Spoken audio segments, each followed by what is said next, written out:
एक घने जंगल में बंदरों की एक टोली रहती थी।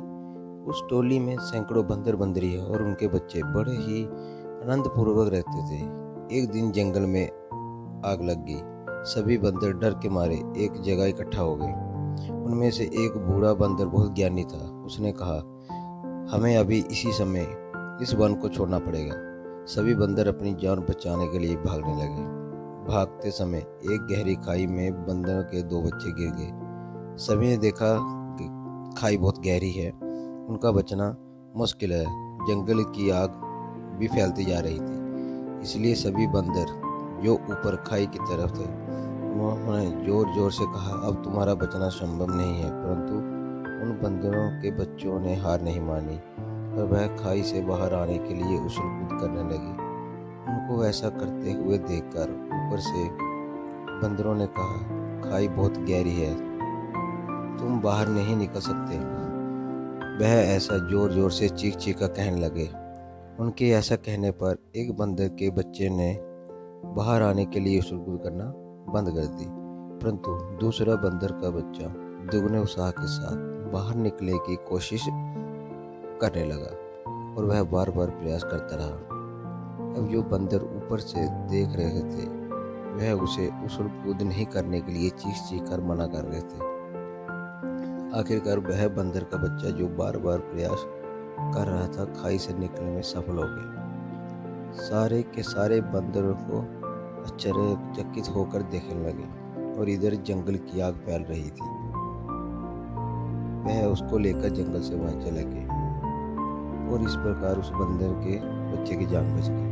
बूढ़ा बंदर जो इस टोली में सबसे समझदार था, उसने उस बंदर के बच्चे से पूछा कि हमारे बार बार मना करने पर भी तुम खाई से बाहर नहीं निकल सकते, तुमने अपना प्रयास क्यों बंद नहीं किया जैसा कि दूसरे बंदर ने छोड़ दिया।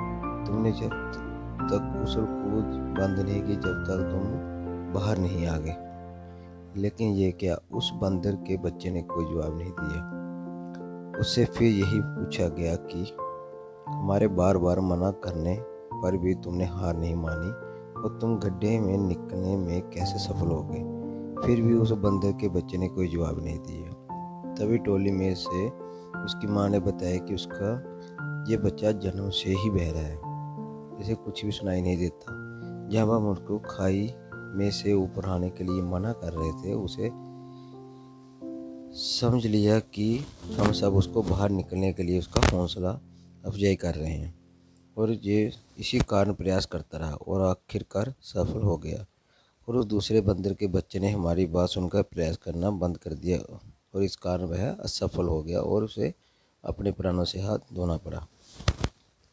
तो जो भी लोग नेटवर्क मार्केटिंग करते हैं, नेटवर्क मार्केटिंग बिजनेस में इसी प्रकार जब हम काम करते हैं तो बहुत सारे लोग हमें यही बोलते हैं कि तुमसे नहीं होगा, तुम इसको कर नहीं सकते, तुम इसमें सफल हो ही नहीं सकते, चाहे आप कितना भी प्रयास क्यों ना कर ले। जो व्यक्ति ऐसे लोगों की बातें सुनकर अपना काम बंद कर देता है वह व्यक्ति इस बिज़नेस में असफल हो जाता है। परंतु जो व्यक्ति ऐसे लोगों की बातें को अनसुना कर देता है और अपने काम में दिन रात लगा रहता है, वह उस बंदर के बच्चे की तरह एक दिन जरूर सफल होता है।